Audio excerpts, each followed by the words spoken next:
Hey everyone, Gill Gross here, and it is time for another mailbag where I answer your hot takes, your observations, your questions, and ultimately your comments about tennis or anything else. I posted on the YouTube community tab. You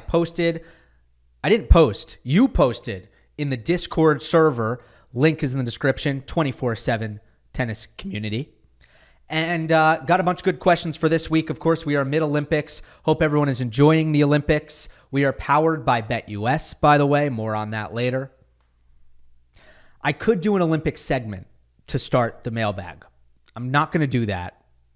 I'll do it quick, actually. And then I have some quick personal news that I think people will find interesting, and then we'll get into the questions. The reason I'm not going to do a full-fledged Olympic segment is twofold. One,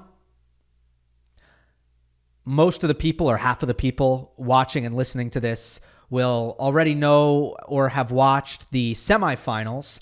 And as I'm recording this, the semis haven't happened yet. So a lot of the stuff that I would be going over would be outdated. The second reason is that I haven't really been able to lock in to these matches like I normally would as a result of a lack of free time, which is related to the news that I'm going to share. Sorry for making this so dramatic. It's really not that big a deal. But we do have semifinals set, eerily similar to Wimbledon on the top half. So, I mean, we can just start with Musetti because he got through a quarter with Zverev and Fritz. He beat both of them, and now he plays Djokovic in the semifinal. To me, it's absolutely wild that we basically got a copy-paste Wimbledon to the Olympics at Roland Garros. But Musetti, I mean, how can you can't say enough about what he's done here. He has the UMAG final in between all this, Wimbledon semifinal, Roland Garros, Olympics semifinal, just keeping it going, spectacular. So props to him. Again, I'm rolling through these quick. Djokovic has a big health scare at the moment. So we'll see how he carries on. There's not a lot of time for him to figure it out because there are no days off in this format. But unfortunately, he felt pain in the knee that was surgically repaired, although I don't know if repaired is the best word for that surgery, but you know what I mean? The meniscus tear knee is the knee that Novak felt pain in against Stefanos Tsitsipas. Full disclosure, I had to stop watching Djokovic Tsitsipas in the second set at 5-3. And, you know, at 4-0, it was 4-0 at one point. It was actually maybe not 5-3. I might have left slightly before then. So I didn't see the comeback. And I don't think I have to see the comeback to know that that's a disaster for Tsitsipas. I mean, if you just think about the standard that he is supposed to set or typically has set on clay in the past, to not win that second set is shocking to me somewhat. It's somewhat shocking, and it's also somewhat not, just because I think the evidence at this point is very clear that he just has gone backwards, unfortunately for him. Djokovic moves on. Fingers crossed that he's healthy and that it was just a temporary, little relapse of pain in the knee, and it won't be a big deal. I'm not sure. It's concerning. Djokovic is concerned, or he was concerned himself in the post-match. And then on the other half, we have Felix Auger-Aliassime, who I put on upset alert pre-tournament. I don't think I've been that wrong about a player in a long time. I know it's not the first time that I put a player on upset alert and that they make the semifinals. It has happened before, but it's pretty rare, and I don't remember the last time it happened. So props to FAA for that. And obviously, it wasn't the conditions that made me put FAA on upset alert. It was not his opponents. It was just the fact that I was very underwhelmed with his year, and I was looking at the numbers, and I just wanted to mostly make a point about Felix's lack of production, especially if you go beyond how many rankings points he's accumulated, because the ranking has been fine, but largely it's been a product of the Madrid run, which you can poke a ton of holes in. Even the Basel run, the title last year, you can poke some holes in if you watched the semifinal and the final of that tournament. But anyway, he beat Medvedev in straights. He beats Casper Ruud, which was previously, I think, his only really high-quality win of the year when he beat Ruud in Madrid, even though Ruud was coming off of back-to-back weeks of going all the way to the final. So this was even more impressive, in my opinion. This was more impressive. Out of nowhere. He has played much better at Roland Garros throughout his career than non-Roland Garros clay. Just something to keep in mind. He's been better in Paris than on the other tour clay events. And another thing, I kind of always like FAA when he's repping Canada. Remember 2022, he won the ATP Cup at the start of the year. He won Davis Cup at the end of the year. But it's not just that the results were there. It's that he actually kind of seemed different. Like his demeanor was different. It was more fire. There was more expression. And I was like, I like that, Felix. Let's get that Felix all the time. We kind of did in 2022, and then it went away. Anyway, good to see him playing good ball. And then Alcaraz, he's been the most dominant. There's not a lot of interesting things to say about Alcaraz in terms of his singles. Him and Nadal losing to Krajicek and Rahm, and as expected, one of the big stories of the Olympics. Brilliant to watch Rafa and Carlos play doubles together. But yeah, I mean, he's the man to beat right now, Alcaraz. And the one thing I'll mention before I move on from this, I do think it'd be kind of rewarding for him to win this title without Juan Carlos Ferrero, because I'm sure he's aware of the noise when it comes to, oh, you need your coach. You're nothing without your coach, which I'm sure is not taken all that well, nor should it. If you're Alcaraz, I just think he's probably, or almost definitely, aware enough. And he's actually said that he is sometimes bothered by the things he reads about himself on the internet. I'm sure he's seen that. So just want to throw that out there. He hasn't dropped a set yet en route to the semis. Tommy Paul gave him a good test, as he often does, but still straight sets for Alcaraz. And that's all I got. I told you it was going to be short. It wasn't going to be in a lot of depth or detail, but that is by design and for a reason. I have been hard at work this week trying to pick up as much as I can possibly pick up about a sport that I am only mildly kind of familiar with, and I've played, and I know the basics and the rules, but that's about it.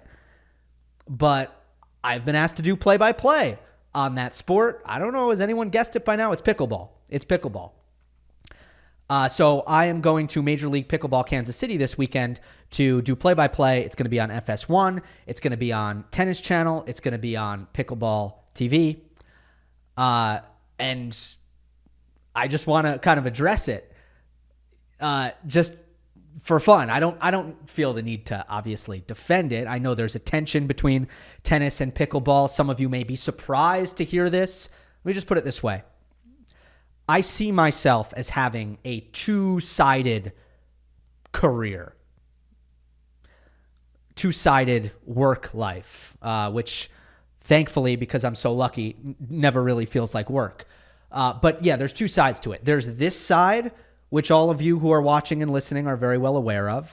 It is the tennis podcaster side, tennis internet personality, tennis talk show host, whatever you want to call me, tennis pundit, whatever you think I am here in this setting, that is one side of it. And that's never gonna change. It's, as far as I'm concerned, only gonna get bigger and better. And not only will I never do this for another sport, I couldn't do this for another sport if I tried. No chance. Not even almost. Then there's the second side of what I do, which is actually what I went to school for, Syracuse University, and what I kind of thought I'd be doing even like when I was a kid. Loving tennis, playing tennis. It was my sport. It was my number one passion, but I never thought that I would necessarily be able to make a career in tennis media. and call so much tennis play-by-play. But anyway, the second part of my career is just a play-by-play sports broadcaster. And I've done basketball, I've done football, I've done lacrosse, I've done volleyball, I've done water polo, and I'm probably missing some. And I love doing that as well. Almost no matter what the sport is. I love broadcasting sports. I love all sports. So that is the other side of what I do. And yes, I happen to do mostly tennis, which is great. I wouldn't have it any other way. But I also love doing other sports, and I'm excited to do this pickleball this weekend. Really excited. There is a lot of also overlap with tennis. I mean, most of these pickleball pros are former tennis players, and it's very interesting just to see how a new sport looks to kind of, and it's not new, but a burgeoning sport in terms of mainstream popularity, tries to figure things out. How are they going to set things up? Because it's so young. It's in its infancy and changing all the time. It's kind of fascinating to learn about that world and where it's going and how they're operating. So I'm going to leave it at that. I've probably gone too long. One last thing before we get into the comments, I want to tell you about the sponsor of this video, CoachLife.com. Look, traveling coaches on the Pro Tour have to manage so much. They have an incredibly difficult job to do, and they are very special talents. But for the most part, they are not the ones who made the pro tennis players pro tennis players. Those are the junior coaches, the developmental coaches who taught these guys from a very young age how to play and really sculpted their game from the ground up. CoachLife.com is a platform where these masters of tennis development share their secrets. The coaches who built the games of players like Swiatek, Gauff, Tiafoe, Kyrgios, Fritz, Sampras, Draper, Sharapova, Pegula, Paul, Roddick, Davenport, Shapovalov are all on the platform. Over 300 videos in total and more being added every month. Recently, one thing we've talked about on the show is how Jack Draper has been looking to do more damage with his forehand. So when I saw a video from Draper's junior coach, Justin Schering, on how he developed the forehand, I immediately jumped to watching it. And I'm sharing this with you because the things he talked about, they were so simple but so smart. Hand-feeding swing volleys is a great way to force a player to swing fast and to generate pace. But it's not really about the mechanics of a racket speed drill. It's about the mindset. Hear me out here. As long as you're worried about getting the ball in, you'll never discover what it feels like to redline your acceleration. So what Justin encourages players to do is liberate yourself to miss balls. Throw everything at it. Get used to the feeling of swinging with reckless abandon. This will allow you to discover your limits, and when it's time to actually play and you dial it back a little bit, you'll still be swinging faster on average. So I love this from Coach Schering, and there's so much more where that came from. This is a great resource for coaches, parents, and players, and by clicking the link and typing the code GG, you get 15% off your subscription for the first 2 years. All right, the first comment is from Fed Karaz. Don't worry, I will make this photo bigger for those watching on YouTube. Hi, Gill. Thanks for the stellar content. First-time caller here from Australia. Much has been discussed about 5-set performances, especially given their increased number in Wimbledon 24. I made a summary of the types of 5-set results for the top players and across generations. I'm interested to see what insights you see in this table. For me, perhaps Zverev is too maligned as a choker given his 63% win rate overall, compared to Medvedev with 39%, including 3 chokes, which is losses from 2-0 up. Murray is stunning with 11 ashes, wins from 2-0 down, and Borg's stats are highly enviable. All right, this is great work by Fed Karaz here on my Discord server. It's a great table for those watching on YouTube. You can pause it and have some fun with it yourself. But, I mean, what stands out here, first of all, I mean, fitness is a big deal, right? Murray's terrific numbers, especially relative to the fact, like if you look at Nadal and Murray, right? They have the same 5-set win percentage 28 and 14 versus 26 and 13, almost identical records. But Nadal was a better player than Murray. So that tells you, Murray got something extra. He was so good in the 5-setters. Physical beast. Look at Bjorn Borg, 27 and 6, 82% win percentage in 5-setters. Physical beast. Never got tired. Pete Sampras, really good, 67%. I think often known as one of the most clutch players of all time. Maybe not a physical beast, but then again, his matches never got too physical because he kept the rallies short. Then, you have Djokovic's record is just phenomenal. He's 40 and 11, 78%. And Alcaraz is 12 and 1, which is well documented. Who doesn't look so good on this chart? Medvedev, who is 7 and 11, and Sinner, who is 6 and 8. And I don't know if, to be completely honest, Tsitsipas and Rublev in general, I don't know that they should even be stacked up with the other names on this list. Anyway, let me address real quick what you said about Medvedev versus Zverev, because Zverev has a much better 5-set record. There's a reason why reputationally Zverev is not known as someone who's great in close matches. The truth is, and this table shows that's too vague. You're painting with too broad a brush if you say that. The thing is, we care about the big matches at the end of majors when we think about 5-setters. Those are the matches that are remembered. He is 1 and 5 in his career in 5-setters, semifinal and final. And he's 0 and 2 in finals in majors. So that's why he has the reputation that he has. Yeah, his 5-set record is it's good. It's 22 and 13. But the reason why it's so good is because, well, let's see. In first round 5-setters, he's 6 and 1.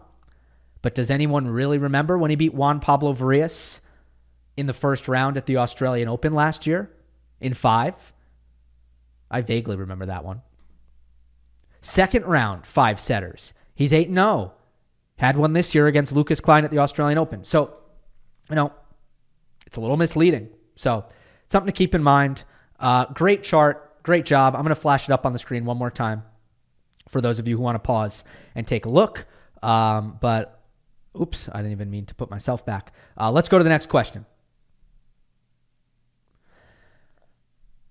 Hi, Gill. There was a lot of controversy over Ebden's entry into singles, and both Alcaraz and Djokovic said that spot should have gone to a singles player. However, multiple singles players are given entries into doubles, including those who have never played doubles before, like Carlos. And some pairs even have seedings from their singles rankings. Why is the latter fair and not the former? That's a good question. You raise a good point. It is not apples to apples. Of course, there is one massive difference, which is that you're never going to have a double specialist who just happens to run the table in singles. Although, it's too niche. I was going to talk about something I saw last year in regards to double specialist Demi Shures, who actually did win some singles matches last year, and I was looking at it, I'm like, oh my God. But Matthew Ebden, he doesn't have a chance. He's never going to make any noise in the singles. And that goes for all the double specialists. And of course, the other way around, that is not the case. Fritz and Tommy Paul are in the semis. Federer and Wawrinka won a gold. Nadal won a gold with Mark Lopez. That's a half and half. I don't know. One that came up recently that I find funny still, Alexander Bublik was in a Roland Garros final. He can't even do that in singles. Not even close. So that is the difference. However, you also have a point. The tough thing for doubles players is that because the tours are incentivized to make doubles more popular so that it holds up more of its weight, the tours are actually implementing new rules that are, I think, being tried on an experimental basis, which actually make it easier for singles players to qualify with their singles rankings into doubles draws, which is tough for the doubles specialists. And they feel wronged and they feel slighted. And this is not even about the Olympics. This is about regular tour events. And it is a very interesting issue, one that I see both sides of. Because on one hand, it is the singles stars that usually kind of inject some life into the popularity of doubles, generally. I've seen it. I've seen it with, Gauff and Pegula at the U.S. Open firsthand. I mean, those two play and grandstand is packed. I've seen it. That said, if you're going to go strictly by fairness, it's not fair. And then it's an even worse look when you have singles players withdrawing, which kind of makes a mockery out of the doubles. So the issue that you bring for the Olympics is actually a much larger issue. Next one from Mr. Rafferty. I know you touched on it previously, but now that Murray will be retired after this tournament, where would you rank him all time? So you guys know kind of my philosophy, some of you may not, but my philosophy when it comes to ranking all time is that if you're gonna, maybe if I really, really deep dived, I could make a list. 1, 2, 3, 4, 5, 6, 7, 8, 9. But I hate comparing eras. That's one. And two, I think we're all better off and more accurate if we use tiers. And to me, Murray goes down as a tier 2 player of all time, even though he's got less slams than basically everybody else in that tier. I think you need to look beyond the slam count. You need to look at how consistently he was deep at majors, for how long he did so. The fact that he was able to win as many Masters 1000s as he did in the Big Three era. And the fact is, there's two things I want to say right now, and I'll talk about this more in the future. I'll probably bring maybe a guest or two on, maybe to discuss this. I want to cover Murray in more depth at some point. Maybe do just a Murray mailbag. That's an idea. Just take Murray questions for a whole mailbag. The thing is, the tour, it moves so fast. It's almost like you never have a moment to do those kinds of things. But anyway, two things I want to say right now. One, there was absolutely a big four. There was absolutely a big four. There was also a big three. And that's the truth of it all. I'm sorry, but there was both. Because in no world was Andy Murray quite in the same category or as good, other than a short stretch in 2015 and 2016, and it's just not enough. He was not as good, if you look at his whole career, as Federer, Nadal, and Djokovic, and the slam tally is all you need to look at. You can end the conversation there. And he was not as good. He was also in a completely separate category as everyone else, the entire rest of the field that he competed with over the course of the prime of his career, which you can say 2016, you could say maybe 2011 to 2016, which is a long time in tennis years. You take that stretch of time, nobody other than the big three could hold a candle to him. And we like to talk about a lot of other players and how they, kept getting stopped by the big three. Tsonga, Berdych, Ferrer. The fact is, those guys would sometimes lose to other players. Murray barely lost to other players. Nobody was really stopping him other than those three guys. And that's why it's a big four. Because if you have four guys beating up on the rest of the field, which is what it was, that's a big four. If there's four guys who you are in a separate category as everybody else, that's a big four. It's both. There is also a big three. It's simply both. Tier 1 and Tier 2. If you include Tier 2, there's a big four. Murray was by himself in that tier. There's no one else who is comparable. And if you don't, then it's big three. The other thing, sorry if I repeated myself a few times there. I just like to Sometimes I like to drive the point home. The other thing, I think not only was he tier 2 for the vast majority of his career after those 3 guys, I think if you look at the all-time list, I think he's a tier 2 guy. I think tier 1, and I don't pretend to be the authority on this. I'm open to discussion with this because I'm not a Steve Flink or a Joel Drucker who has like these incredible handle on tennis history and was there for so much of it. But tier 1, Laver, Borg, Sampras, Federer, Nadal, Djokovic, tier 1. I think those 6 guys. And then tier 2, I think he's in a category with Agassi and McEnroe and Lendl and Jimmy Connors. Some of the older guys, I don't, it's hard for me, right? Is Bill Tilden in there? Is Don Budge in there? Is Ken Rosewall in there? Those ones are kind of tough for me. I don't have a great handle on where they go. I think Becker would be borderline tier 2. I'm looking at the Tennis Abstract 128 list, which will get you going, if you have strong opinions on the ranking. But that's a purely objective ranking. I don't know if any of you have seen this. So it's literally not anyone's opinion. It's just an algorithm. And that one there's some controversial stuff in the Tennis Abstract one. And by the way, Andy Murray in that came in at 29th best players of all time. But that one did combine men and women, crucially. So Murray, let me see what the closest men. Jack Kramer was a couple spots above Murray. Boris Becker was a couple spots below Murray. A lot of women in this part. Murray was above Agassi on this list. He was above Vilas. That makes sense. He was below Connors. I already said that, didn't I? He was below Don Budge. He was below Pete Sampras. He was below Lendl. Yeah. All right.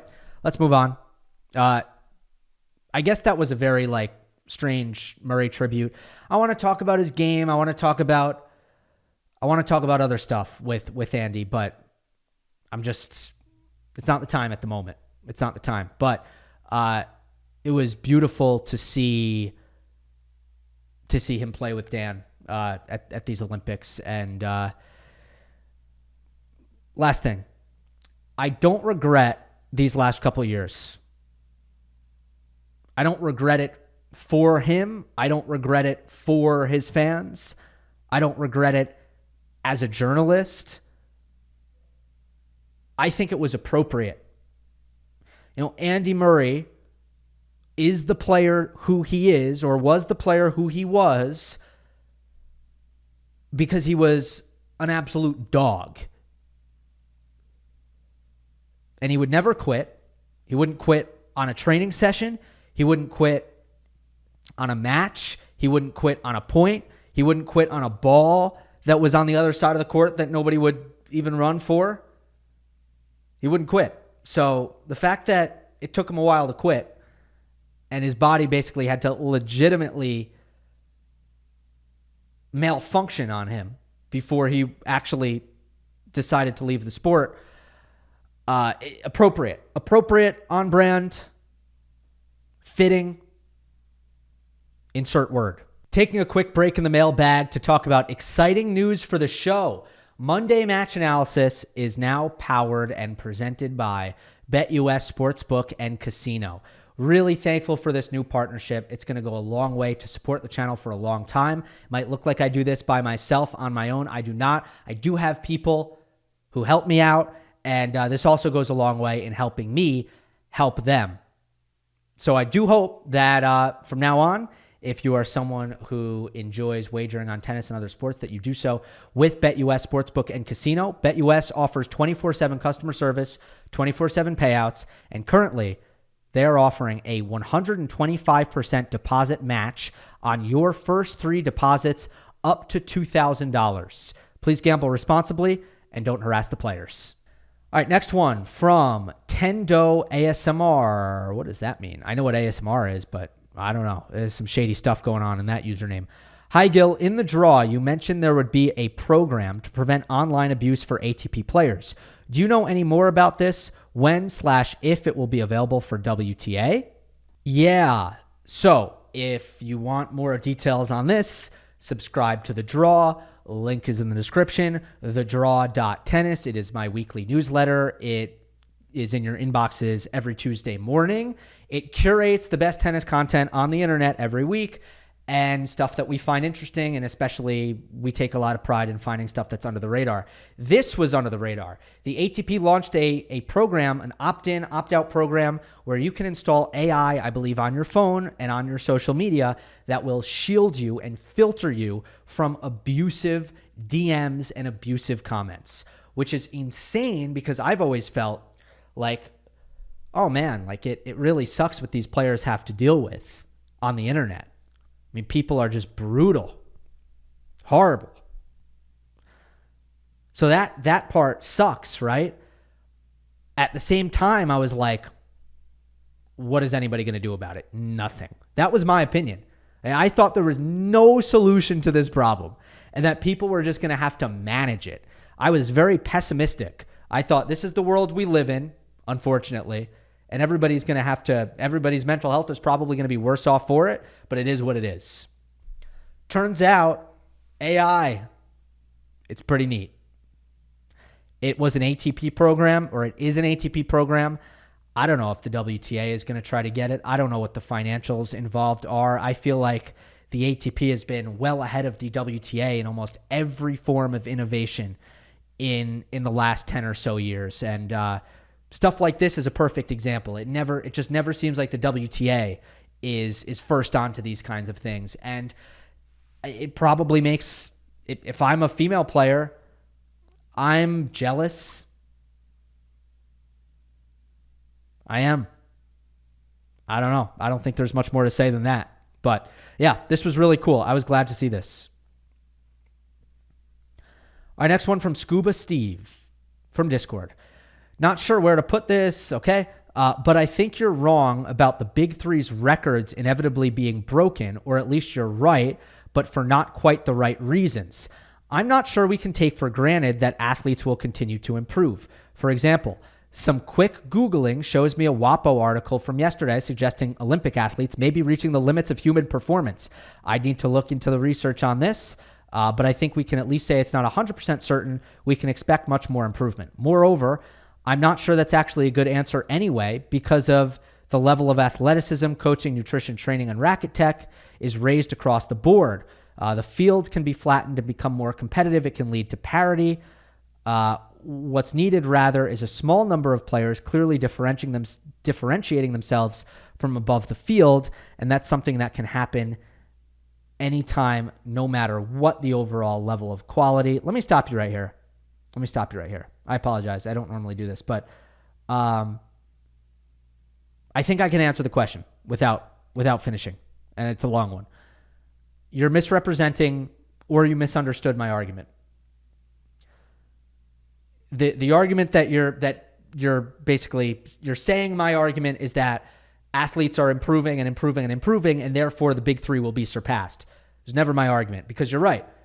Tennis is about you can't dominate more, right? The point is, if everybody gets better, it doesn't necessarily mean that somebody's going to win more slams, because their opponents are getting better too. Tennis is a one-on-one sport. Evolution does not mean more domination. That's not how it is. In fact, you look at the history of the WTA, it's been the exact opposite. Nobody has dominated like Navratilova and Everett since Navratilova and Everett, who seem to be in the final every single time. A lot of history on this week's mailbag. Yeah, that was never my argument. No. My argument is that the conditions of tennis have changed. Not that athletes are getting better or bigger or stronger or hitting harder or serving better. It's none of that. They're playing for longer. They're playing for longer because they know how to take care of their bodies now, and everybody is hyper professional, and the technology is really good, and the dedication is really good, and the resources are really good because players have more money. On and on and on. Point is, and this has happened across all sports, Everybody's playing for longer. That is going to lead to more cumulative results. We're counting slams here. We're counting. And the longer you play, the more you're going to be able to accumulate as long as you stay on the top. And the second thing is, it used to be that players generally did not compete for all 4 majors. You could go back to a time where players were skipping the Australian Open. Players were skipping Roland Garros sometimes because they didn't think they had a chance on clay, or skipping Wimbledon because World Team Tennis offered more money. Like, these were things that were happening in the sport. And then there was the whole 90s deal where it's like, all right, the serve and volleyers are going to win at Wimbledon, and then they're not going to win at Roland Garros. They just have no chance. Pete and Becker and Rafter, they were going to compete at Wimbledon. Sergei Bruguera was going to win in Paris at Roland Garros. So it was a completely different thing. If you can compete for all 4 majors, which I believe all of the best from now on basically will, based on how the sport is going. I mean, Alcaraz is already won on every surface. Sinner is going to win on every surface. Serena won on every surface. Federer won on every surface. Nadal, Djokovic. So that will keep happening. That is going to lead to people are going to win more majors because they compete at all 4. That's the argument. Not that everyone is getting better and better and better, and therefore the big 3 are going to be leapfrogged because of that. That makes sense? From Al, I know it's a rather delicate topic, but Coco Gauff and the perceived unfairness of line calls against her. All right, I wasn't watching this live, the Gauff controversy, but I did catch up on it through social media. The one at Roland Garros was the wrong call. Objectively, it was pretty egregious. This one was actually really close. And if you have to make a call one way or the other, if you really slow it down, it seems like Gauff hit the ball before the umpire said out. I think when it's that close, it should be, the lean should be replay the point, because you're getting into a shady area of knowing whether or not a call affected. And I just think almost the tie should go towards let's replay the point.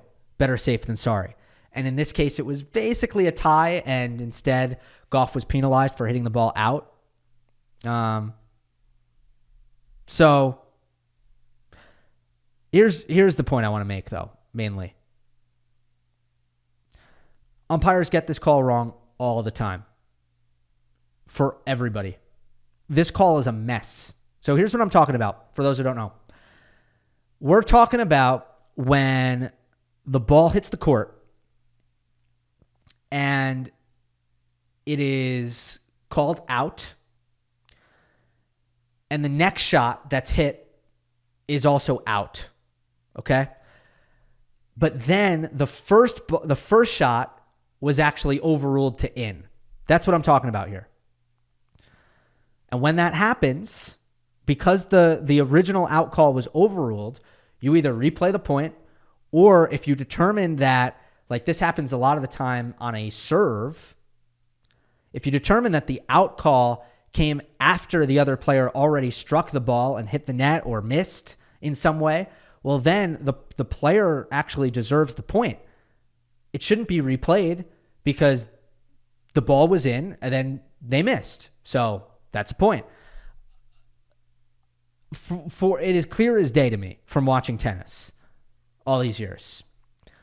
Umpires can't make this call. It's impossible, because I know they're paying attention and they're generally very good at their job, especially the ones who get big assignments, such as Coco Gauff matches on center court. And they stink at this call for everybody. There should be replay. The U.S. Open implemented replay last year. They showed everybody the way. Now, this specific call wouldn't be replayed because U.S. Open also has live electronic line calling. But for double bounces and, various calls, which are rare, but various calls that may require replay. The U.S. Open did it. They rolled it out. So the blueprint is there, and it should be replicated. It is worth it. Let's get all these calls right.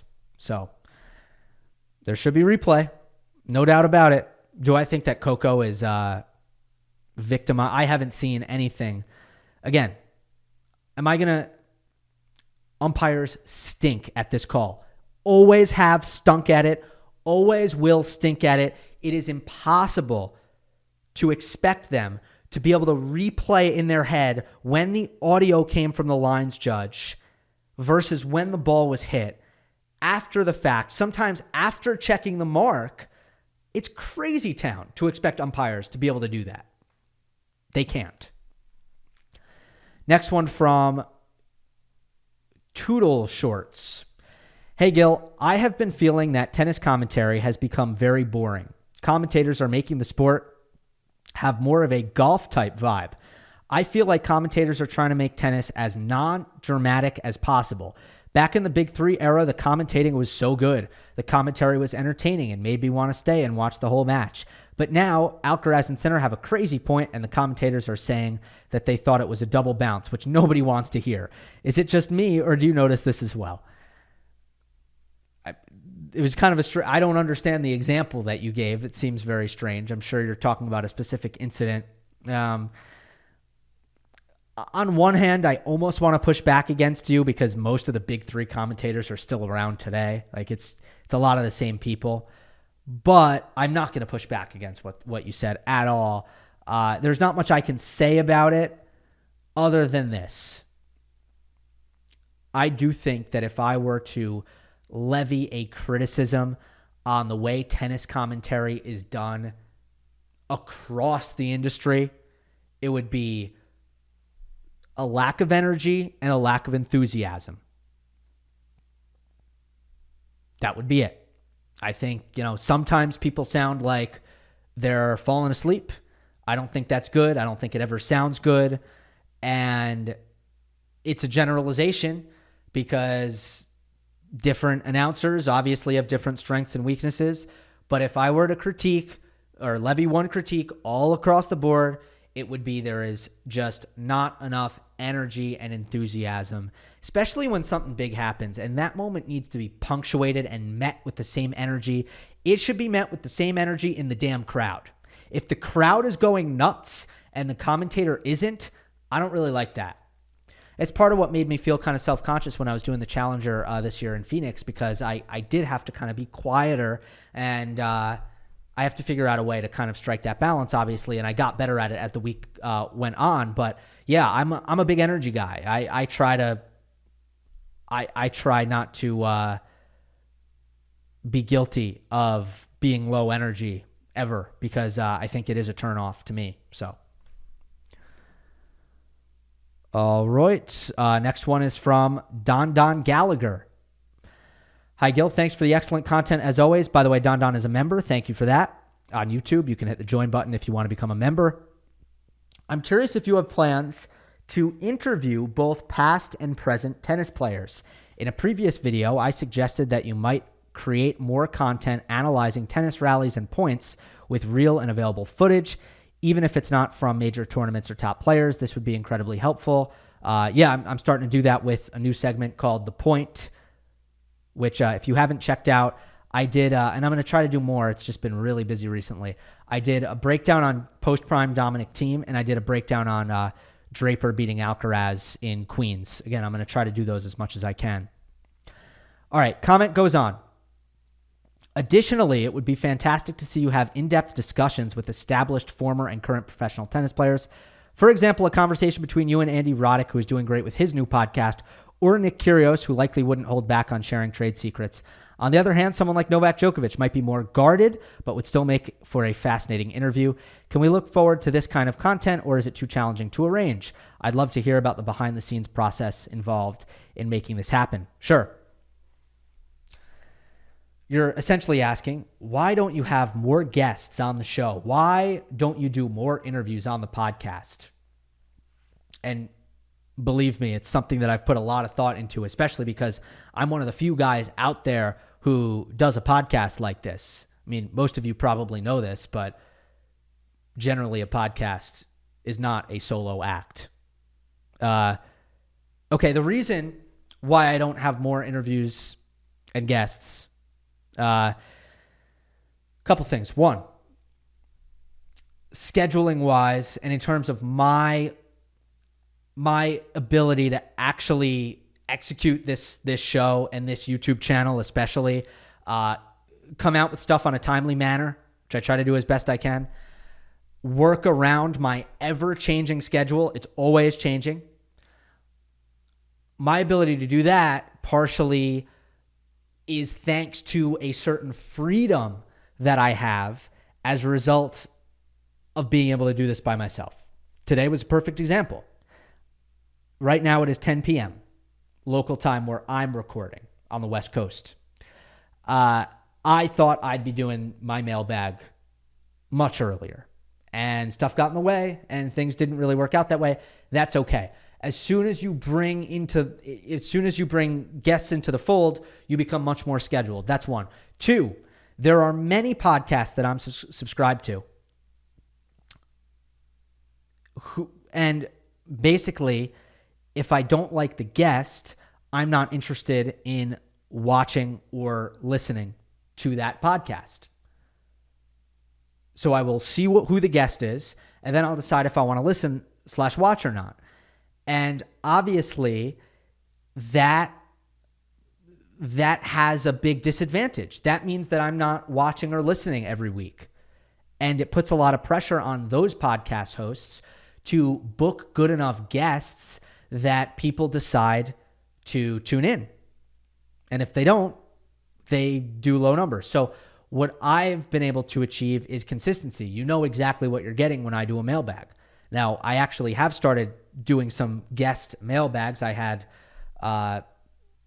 Hugh Clark on for a mailbag, and I had Abigail Johnson on for a mailbag, and I had Jonathan Stokey on for a mailbag. So I've done some with guests, and you know, I do the Steve Flink interview, so I do mix it in. But the reason this is not an interview podcast is because I do think that there are some real disadvantages to that in terms of the consistency of what viewers and listeners can expect. I like podcasts where I know what I'm getting. There are, like, one of my favorites has two people. It's the same two people every time. That's not fully accurate, but it mostly is. Third part is it's tough. Third part is booking is so difficult. Tennis is disjointed. There's no easy way to get into contact with people. Everybody has different agents. There's language barriers. Tennis players, many of them aren't all that forthcoming in terms of wanting to do extra media in the first place. It is hard. I mean, nobody really does it for a reason, right? Is there a tennis podcast out there before Roddick's who consistently gets good guests from the tour? From the tour, either current or past? No, not a single one. Zero, which is crazy.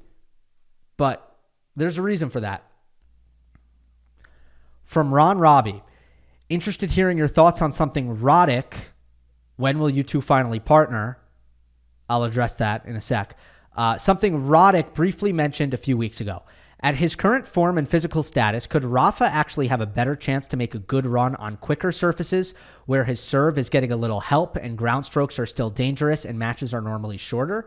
His best run and win of the year were in Madrid, the quickest clay court, while on other clay tournaments, his age really showed and he got dragged into slugfests that took a lot out of him. This is a really interesting question posed by Roddick. First, when will we finally partner? I'm gonna try again. I did make the ask several months back. It was not shut down. I didn't get a no. I also didn't get a yes. I'll try again because it's been a while, and I want it to happen. I know a lot of you want it to happen, so I will ask again. Promise. Yeah, this is interesting. I'm not convinced that Nadal would be helped by quicker conditions, even at this stage of his career. And I like the logic because I've seen it before. I've seen players, and I think we've seen it with Djokovic. You get a little older, you don't want to defend as much, you want the rallies to be a little bit shorter. You've developed your offensive skills throughout your career. They are now sharper, more potent. I think that has been true for Rafa. So, okay, maybe the quicker conditions will actually end up suiting you better than they did at the start of your career. Yeah, sound logic there. There's no doubt about it. Do I think that Rafa is serving well enough to really take advantage of quicker conditions? I don't. Do I think he'll be able to play first strike tennis in quicker conditions? Like, do I think he can play that style effectively? Not really. I've never really seen him do it fully. So I don't fully back him to be able to play that way. And his movement is usually worse on hard court. So it hasn't been great on the clay, but normally it's even more difficult for him to defend on hard court. And I'd be pretty worried. I'd be a little bit worried about how that might look. So fingers crossed. I want him to play the U.S. Open really badly, selfishly, obviously. But we'll see what he decides. As I said, after the Djokovic match, in my post-match analysis, I can't imagine he has a lot of belief right now that he'll ever win another big title. I can't see it. I'm not saying I can't see it, because that's one thing. I'm just an outsider. I'm going to go a step further. I doubt he can see it based on how the clay season went this year.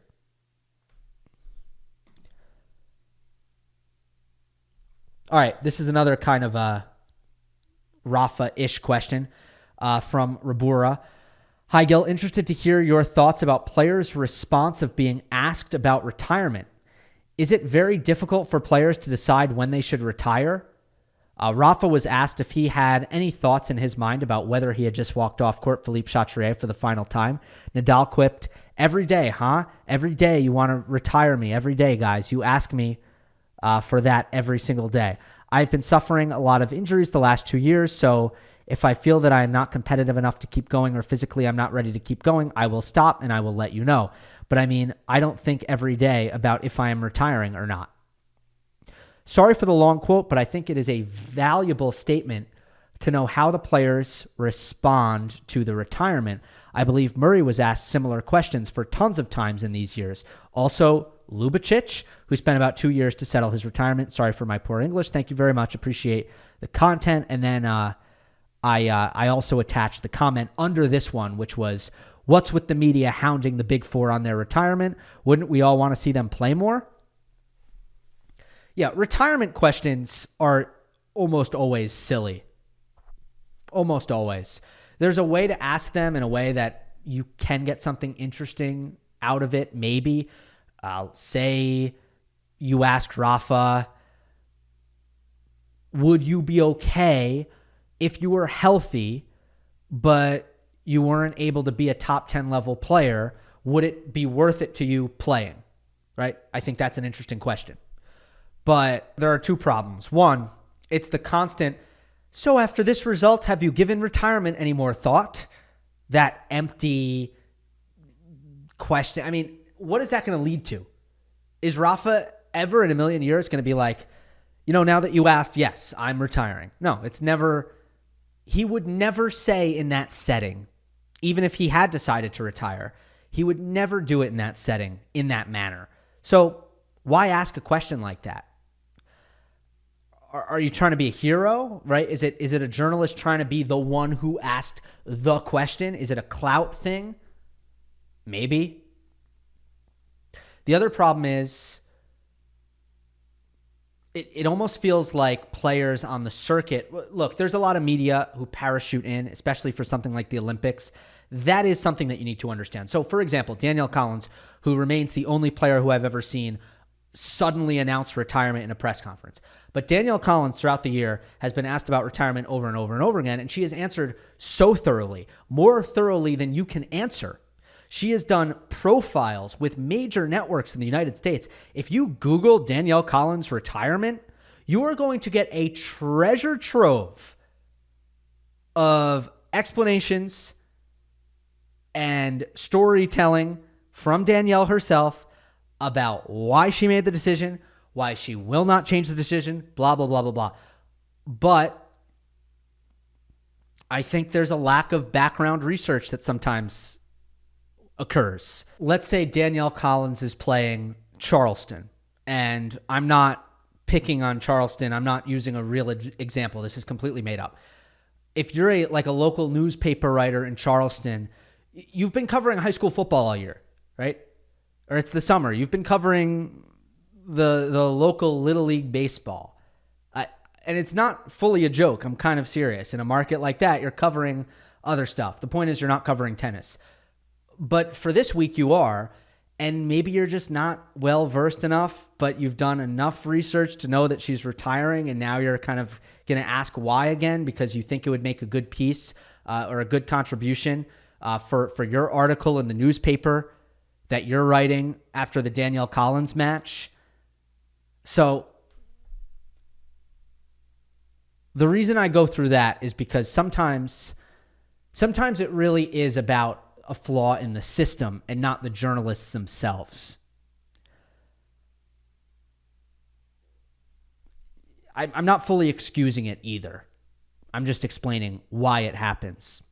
The weird thing with Rafa is he did say at the start of the year, this might be my last year. So by him saying that, it did open the door for this kind of stuff.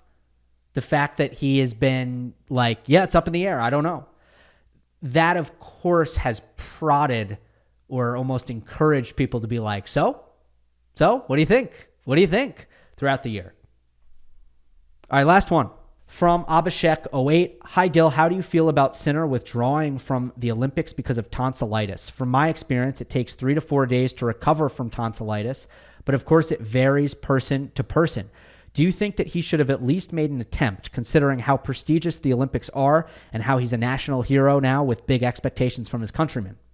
And then the next comment, and this might have been the top liked comment, was pretty much the same. Look, I don't know what kind of condition he was in, but tonsillitis, of course, does seem like the kind of thing that if you really prioritize the Olympics as much as the most important tournaments in the world, you might play through something like that. You might just try.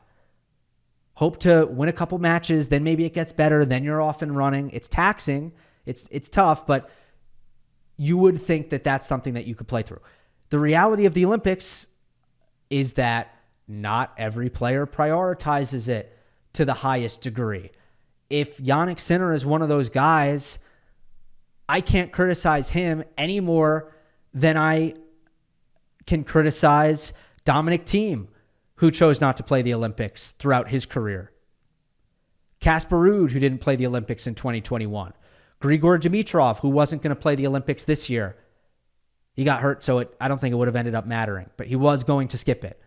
Francis Tiafoe has his own reasons. Ben Shelton passed on the Olympics. Arina Sabalenka passed on the Olympics. Not a comprehensive list, right? So it's like, as we've covered, different players feel different ways about this competition.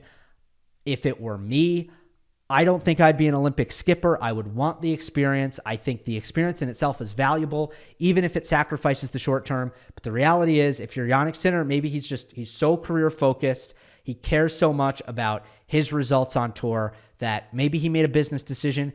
Maybe not. Maybe the tonsillitis was really, really crippling and he totally couldn't play. No one will ever know. The online backlash, it comes with the territory. I don't have much to say about it, but Sinner has had a lot of issues recently. Wimbledon, especially, saying that he was ill after losing. Like, this is how the internet is, I don't know what else to say. The backlash isn't surprising. The backlash has not come from anybody important, right? You haven't seen any established journalists giving him backlash. You haven't seen a former player give him backlash, a current player give him backlash. It's just noise. It's just internet stuff. So that is what it is. Let's end on that note. All right. Thank you again, BetUS. Hope you enjoyed. Don't forget to subscribe. I'll see you next time.